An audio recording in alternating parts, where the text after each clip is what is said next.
For 16 years, a man lay beneath the soil of his own family compound while the world above him carried on as if nothing had happened. In Omochimahiri village in Obazu Mbieri, Mbitolu local government of Imo State, people believed a simple story. They believed that Orindu had traveled abroad in search of greener pastures. They believe he left like many young Nigerian men do, chasing hope beyond familiar roads. They believed because his own brothers told them so. But the truth was not in a distant country. It was buried in their backyard. The day everything came to light, fear and disbelief spread through Umuapui kindred like wildfire. It wasn't just another family disagreement. It wasn't just a rumor. Two brothers, Loki and Uzoma Amadi, had been arrested in connection with the death of their elder brother. For years, the brothers had repeated the same line to curious neighbors that their elder brother traveled abroad. They said it casually and confidently. They said it until it became normal, until people stopped asking. But how does a full-grown man disappear for 16 years without a trace? How do you look into the eyes of your community and keep such a secret? How do you eat, sleep, laugh, and celebrate while something so heavy lies just a few steps away from your doorstep?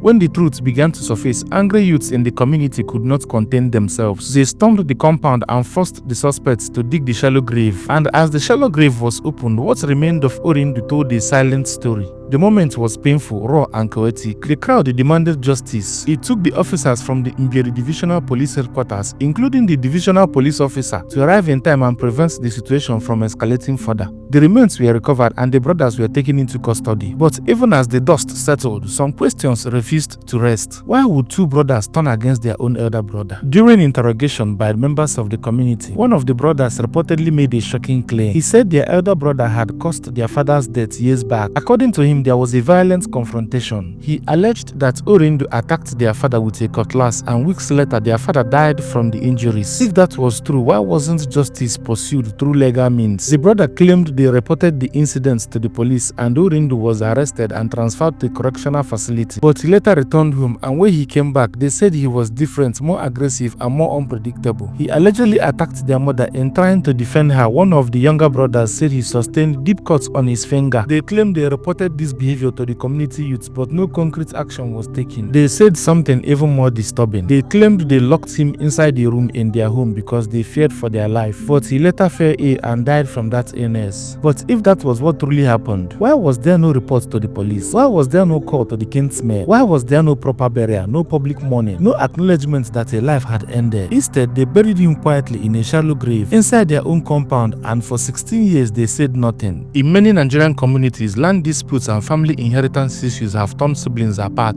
Stories of brothers fighting over property are sadly not new. Some reports suggest that this tragedy may have been rooted in a land dispute dating back to 2010. If that is true, it raises even deeper concerns about the way unresolved family conflicts can fester in silence. What could have grown so bitter between brothers raised under the same roof? Was it anger, fear, or revenge? Was it a mixture of pain and pride left unattended to for too long? Or was it something else entirely? The local security apparatus of Obazu Mbieri reportedly uncovered the crime before the arrests were made, though many details remain unclear. Investigations are still ongoing. As of the time of this report, the Imo State police spokesperson had yet to release a full statement. The community waits while the family's name hangs in uncertainty. If Orindu was killed in 2010, that means 16 years passed before the secret was exposed. 16 years of silence, 16 years of neighbors greeting the brothers unaware of what lay beneath their feet. Can you imagine carrying such a burden for that long, or was it no burden at all? When you think about it carefully, the brothers would have been in their early 20s at that time. Young men, young enough to be forming their values, old enough to know the right from the wrong. This is not a story about a crime in Imo State. It is a story about family breakdown, about community silence, about what can happen when conflict is left unresolved and mental health concerns are ignored. In many rural communities, issues are handled internally for as long as possible. Police are often last resort. Families protect their name. They hide their shame. They endure in silence. But sometimes, silence can be dangerous. Silence can grow teeth. The most painful part of this story may not even be the burial in the backyard. It may be the loss of an entire lineage. Reports suggest these two men are now the only surviving male sons of their family. If they are found guilty and sentenced to life imprisonment, that could mean 3 sons gone from one household, 3 lives erased in different ways, and a family name that may never continue. What is more tragic than that? A father reportedly lost to violence, a son buried in secrecy, and 2 more sons facing the weight of the law. This story leaves us with something heavier. It forces us to reflect on how easily bitterness can grow when it's not addressed. It forces us to confront the reality of land disputes, inheritance battles, and unresolved trauma in many families. It reminds us that secrets do not stay buried forever. 16 years is a long time to hide the truth, yet in the end, the ground gave it back. And now a village that once believed a man had traveled for greener pastures abroad must come to the terms with the fact that he never left home at all. What do you think about this story? Drop your thoughts in the comments below. If you are new here, please like and share this video, subscribe to my YouTube channel, and turn on your notification for the latest true crime stories.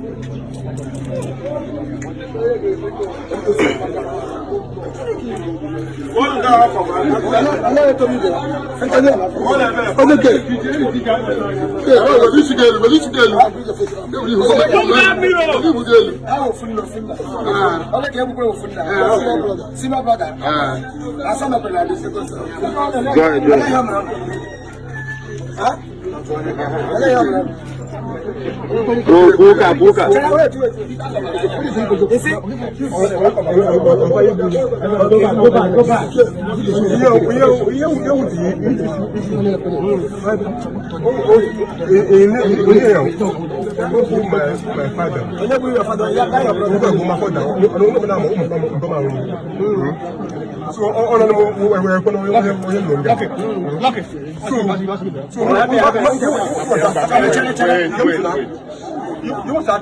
want to come in?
We can go now.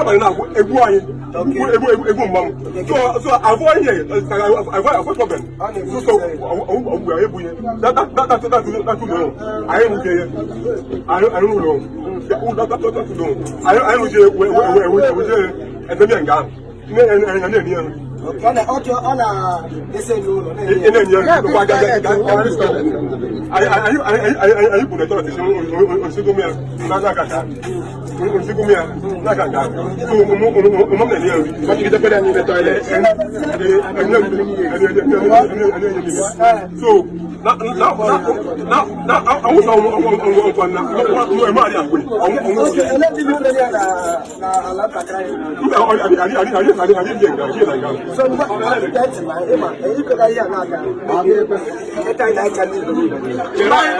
One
Last week.